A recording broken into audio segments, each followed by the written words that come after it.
Okay, my name is Ken Kavanaugh, and I've been giving this BLM problem a lot of thought. We've had plenty of time to think about it, but I've been on top of this basically since about day two, when I started hearing their demands of, defunding the police and removing the police and things like that. We've had problems in the low-income communities, mostly Black, sometimes Hispanic communities, for decades, and it's not always been necessarily a police brutality problem like they're trying to claim. Certainly reducing or eliminating the police isn't going to do anybody else any good. They've already exhibited that with the months of rioting and burning of buildings, breaking in, looting. Reducing the police for them is just simply giving them carte blanche to continue to commit these crimes against the rest of us. Also, of course, eliminating the police also takes that away from the rest of us. And I'm going to tell you that there's not a city in the nation that's got a BLM protest where the BLM attendees actually outweigh the voters in the city.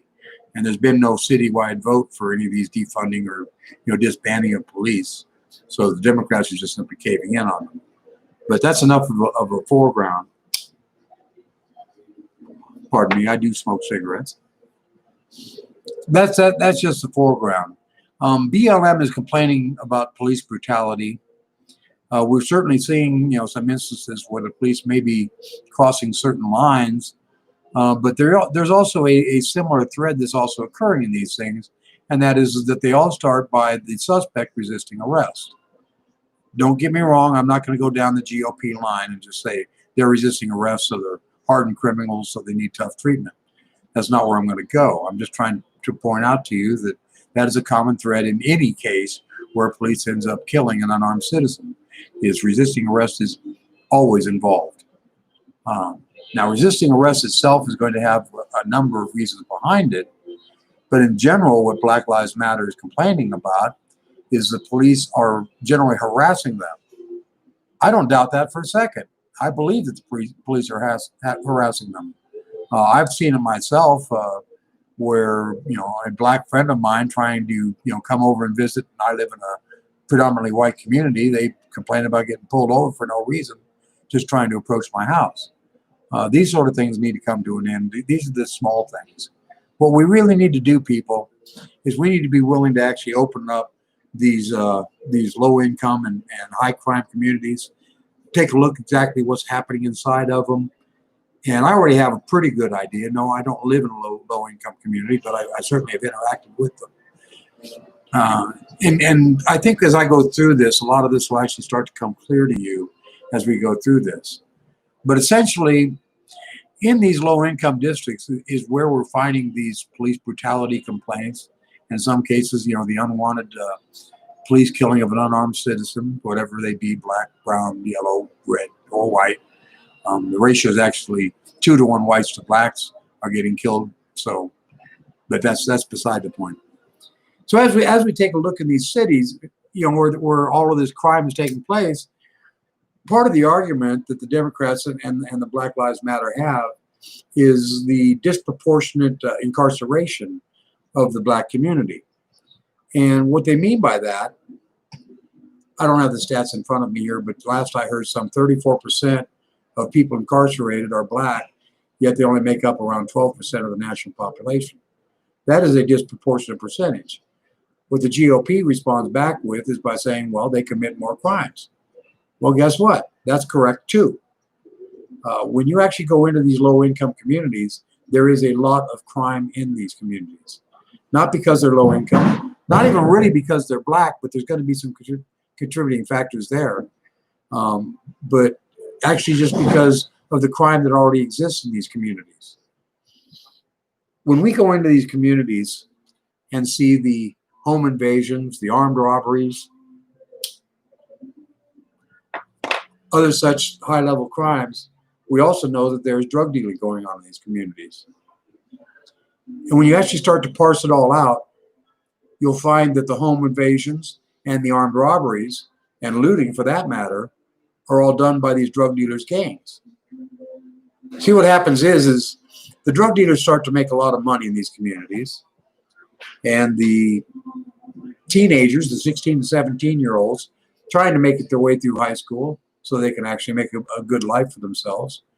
They see these drug dealers with their fancy cars and their gold chains, and they say, why should I bust my hump, trying to make a living the old-fashioned way when I can just simply go into the drug dealing trade? So the drug dealers build their armies. We have cartels here in the United States. They're just junior cartels to the big ones across the border. But these are just the local cartels, the guys that are dealing these drugs out on the street corner. But they've got the hottest cars. Like I say, they've got the gold chains. They're the ones that are, flashing around $100 bills all over the place. So they build the army by simply attracting them to it by that simple aspect. When you get out of high school, you might be a fry cook for minimum wage, or you can go to work for a drug dealer and start making some real cash money. Now, what that drug dealer is going to ask you to do isn't necessarily dealing drugs. He's going to be asking you to break into his, next competitor over's home and steal his stash and doing things like this. So the crime starts running rampant, and I'm just going to sit here and claim it's really because of the drug dealing that goes on in these communities. I bet you know what you think. I bet you think you know what's coming next. Is we have to crack down harder on the drugs. Well, if that's what you think is coming next, then you don't know me from anything. I didn't really introduce myself at the beginning. I said my name is Ken Kavanaugh. I'm a libertarian. I'm not a Republican or a Democrat. I'm a libertarian. So my perspective is going to be different from either one of those. And being a libertarian, I'm far more about freedom than I am about, shackles and chains and things like that. No, folks, let me go down this road here for a moment, because it's just so ironic. And that is that the war on drugs has been now being waged for over 40 years. 1973 was when the outgoing Nixon administration passed the Controlled Substance Act. I remind you, that was the outgoing Nixon administration. If you know anything about the history of Richard Nixon, he did all he could to collapse the hippie communes that folks have been enjoying. He was an anti-hippie, anti-drug president. 1973, he was already neck deep in his Watergate crimes. So he managed to push this legislation through on his way out the door. It seemed to sound good at the time. Put a whole bunch of chemical elements on a list and say, these are things you can't do. There's a constitutional oversight that we still exist with as long as the Controlled Substance Act remains in effect. Controlled Substance Act was put into effect in 1973.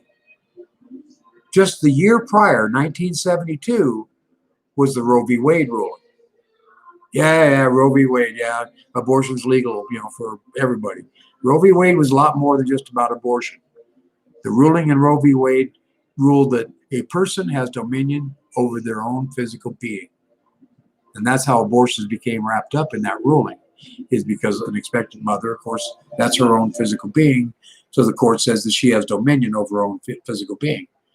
What that means is that our persons, our bodies belong to us, and we can do to them as we see fit. I bring that out because Roe v. Wade already negated the Controlled Substance Act and negated the war on drugs entirely. And that is still a standing ruling.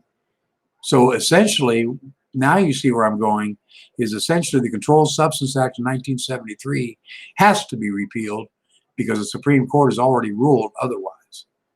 And if we repeal the Controlled Substance Act and actually look at it from the Roe v. Wade ruling, legalizing drugs is the only right step to make.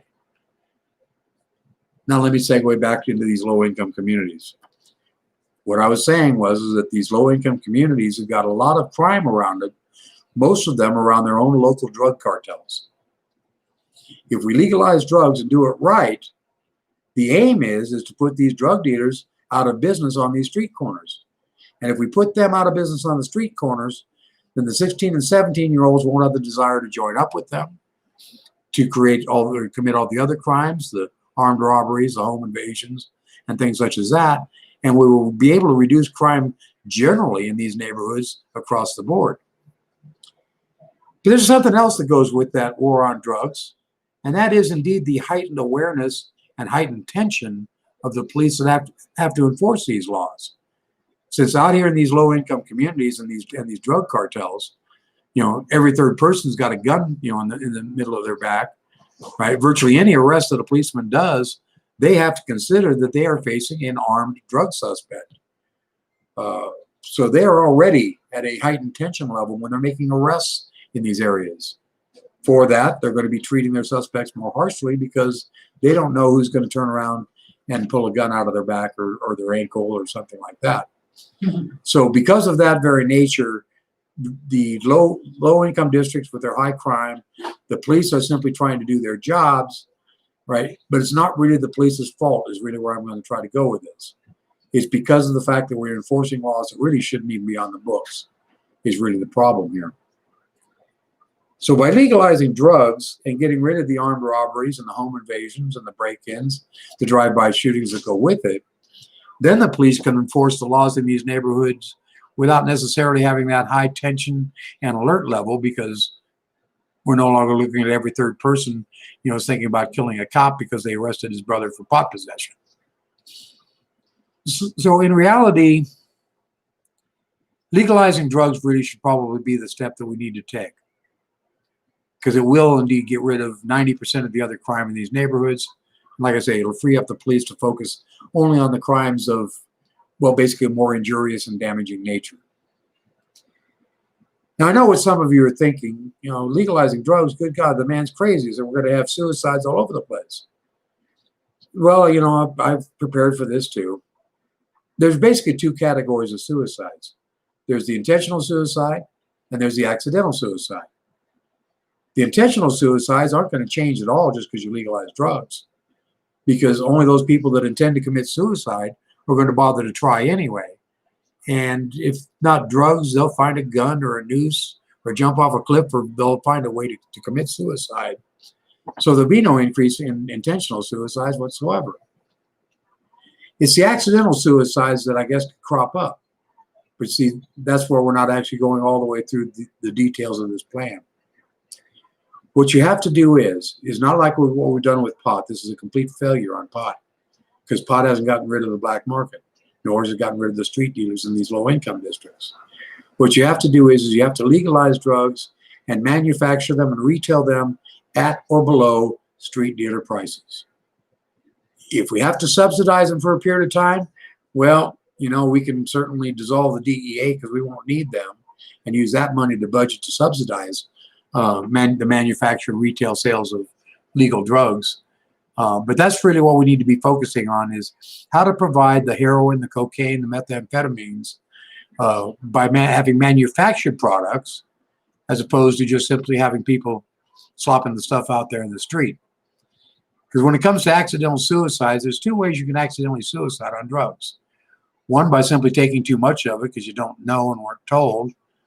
Or two, you're taking something that has been cut or stepped on by the dealers to extend their stock with something that they don't even know is poisonous, or perhaps something that may only be poisonous to certain people. Those are the accidental suicides that take place. The accidental overdoses can be corrected if we actually manufacture and retail sell them with proper dosages right on the label. And of course, if we're manufacturing the products, then they're not stepped with anything dangerous. Right, so there's not going to be accidental, overdoses and deaths because someone has put, some sort of dirt into the product that some person can't really congeal. So that all goes along with this too. Is you legalize drugs, you subsidize them for 5 to 6 years to make sure that you can lock out the street dealers, and you're putting quality stuff across on the retail counters. And you basically get rid of the street dealers, you get rid of their junior cartel groups in these low-income neighborhoods, and with it, the crime that goes along with it. Then the police can back off of their excessive force, because they're no longer looking at drug dealers. Like I say, they're not looking at the violent crimes in these cities and areas that are largely only happening because of the drug dealers. So we've largely got the problem solved without defunding the police or disbanding the police, and in the same process of which we'll actually be getting these young, well, in this case, black kids, but it happens to other low-income neighborhoods too, but it's predominantly the black neighborhoods. That will go a long way to get these things all calmed down like I say, the police tension will be more relaxed, and the tension in the citizenry will be more relaxed. If you go into a black low-income neighborhood and just talk to the people there, not the drug dealers, they'll tell you they want more cops because of the drug dealers. And I say, let's start thinking outside the box. We have fought this war on drugs since 1973, which is 47 years now. And not only have we not made a dent in it, it's actually gotten worse, if you want to call it that direction. There's more people using them. So let's give up on that, because nothing that we've tried has been working. But also, let's turn to Roe v. Wade and remember that a person has sole dominion over their own physical being, which means ingesting drugs is simply part of freedom of choice. So let's legalize drugs and use that method to actually reduce the tension in these low-income neighborhoods. Trying to think. There's more to it than yes, there is more to it than this. Other than that, we certainly the harassment stops that the police are making could come to an end, because most of the harassment stops are usually police looking for drugs. Right? When a black man, is seen driving in a predominantly white neighborhood, a policeman may pull this black person over for no reason whatsoever, but that's because they suspect them of drug dealing. Right? So these harassment stops can come to an end too. Then there's also the other end of the coin that I think I'll save for a different segment, but I'll just go ahead and give you a little teaser here at the end. Is actually how we treat folks that have got misdemeanors on their records and things like that. Another problem that these low-income folks run into when they've been arrested and charged and even convicted or just simply admitted to crimes is their police record then makes it more difficult for them to find work. If we can get rid of the actual crimes that they're being arrested for by legalizing drugs, maybe these other problems will just work themselves out. But elsewise, on the other side of the coin, there's a little bit more leniencies that we could consider in dealing with the actual stigma of having a misdemeanor on your record and things like that. So maybe in another segment I'll talk to you about what a misdemeanor is. But I hope you've enjoyed this one. If you've got any questions, you can go ahead and how can you get a hold of me? At any rate, you can probably leave some sort of a comment here, and I'll get it somehow or another.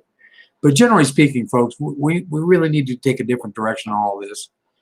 And I may have gotten all my points out. I don't know, but let's just give this a shot. What do you think? Huh?